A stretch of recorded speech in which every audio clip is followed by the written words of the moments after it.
RCF. Monastère invisible, une communauté spirituelle unie par la prière. Avec Anne-Marie, Lucie et Colette. Bonjour chers auditeurs et auditrices. Cette année pastorale, le Monastère invisible anime 2 émissions par mois en plus du feuillet écrit. Nous vous proposons de faire une lecture priante de chacun des psaumes. Les psaumes, ou louanges, ont été appelés parfois le cœur des Écritures, parce que sous leur forme poétique, ils expriment avant tout des sentiments. Sentiments qui seront ceux des fidèles israélites, souffrance, angoisse, crainte, mais aussi confiance, joie, reconnaissance. Sentiments et affections du Seigneur Jésus, entrant par avance en sympathie dans les afflictions de ce peuple juif qui reste. Enfin, sentiments que peuvent éprouver dans leurs circonstances les croyants de tous les temps, nous aussi, encore aujourd'hui. Oui, aujourd'hui, nous osons un petit commentaire d'introduction du psaume 1. Plus qu'un texte de prière, ce psaume constitue une introduction, non seulement au livre des psaumes, mais au livre de sagesse dans leur ensemble. D'emblée, avec le psaume 1, un choix radical est proposé. Aimer la parole de Dieu et la suivre intégralement, ou bien emprunter la voie facile et attrayante du mal. Écoutons. Bienheureux l'homme qui ne marche pas selon le conseil des méchants et qui ne se tient pas sur le chemin des pécheurs et qui ne s'assied pas sur le banc des moqueurs ou dans leur compagnie, mais qui a son plaisir dans la loi du Seigneur et qui médite sa loi jour et nuit. Il sera alors comme un arbre planté près des ruisseaux d'eau, qui donne son fruit en sa saison et dont le feuillage ne se flétrit pas, et tout ce qu'il fait prospère. Il n'en est pas ainsi des méchants, mais ils sont comme la paille que le vent disperse.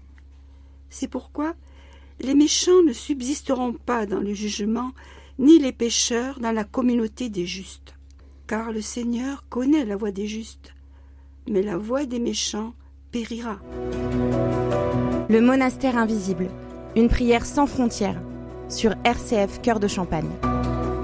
Je comprends bien que ce premier psaume compare 2 hommes, 2 façons de vivre et 2 destinées. L'une est une voie sans issue qui conduit à la mort, et l'autre mène à la vie. Moi, tu sais, Lucie et Anne-Marie, ça me fait penser à l'Évangile selon saint Matthieu. On y lit que Jésus a exhorté les foules en disant « Entrez par la porte étroite. En effet, large est la porte et spacieuse est la route qui mène à la perdition.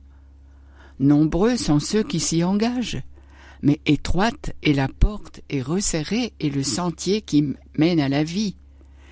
Qu'ils sont peu nombreux ceux qui les trouvent. » C'est en Matthieu 7. J'ai une image en tête, je vous la livre. La route spacieuse est comme un entonnoir. Elle se rétrécit au fur et à mesure qu'on avance jusqu'à finir dans la fosse de la perdition. Le chemin étroit, qui mène à la vie, s'élargit en cours de route jusqu'à atteindre le royaume des cieux.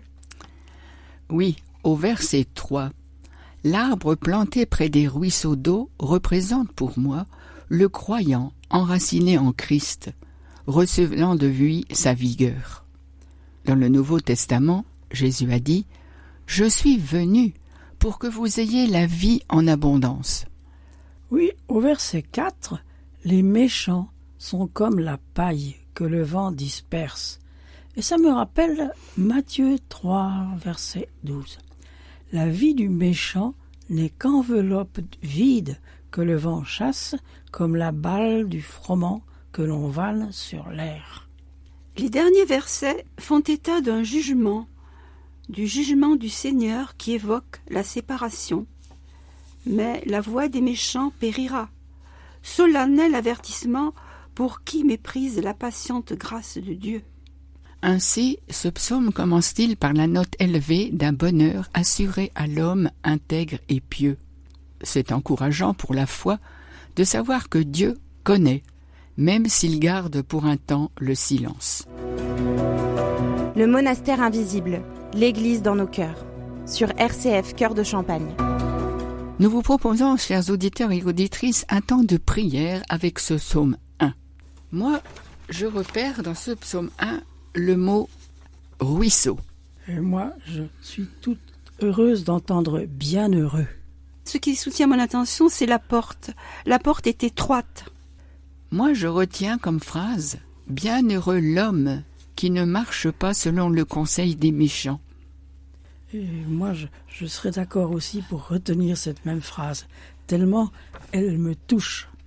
Bienheureux l'homme qui ne marche pas selon le conseil des méchants.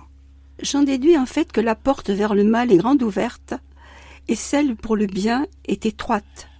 Donc c'est à nous de faire le travail pour atteindre Dieu.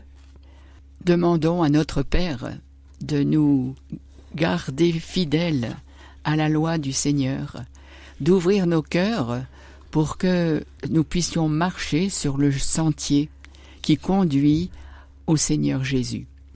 Notre Père, qui es aux cieux, que ton nom soit sanctifié, que ton règne vienne, que ta volonté soit faite sur la terre comme au ciel. Donne-nous aujourd'hui notre pain de ce jour. Pardonne-nous nos offenses, comme nous pardonnons aussi à ceux qui nous ont offensés, et ne nous laisse pas entrer en tentation, mais délivre-nous du mal. Car c'est à toi qu'appartiennent le règne, la puissance et la gloire, pour les siècles des siècles. Amen. Et nous écoutons, chers auditeurs et auditrices, ce très beau chant sur les routes de l'Alliance.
Au revoir, chers auditeurs et auditrices, et à bientôt. Au revoir, à bientôt.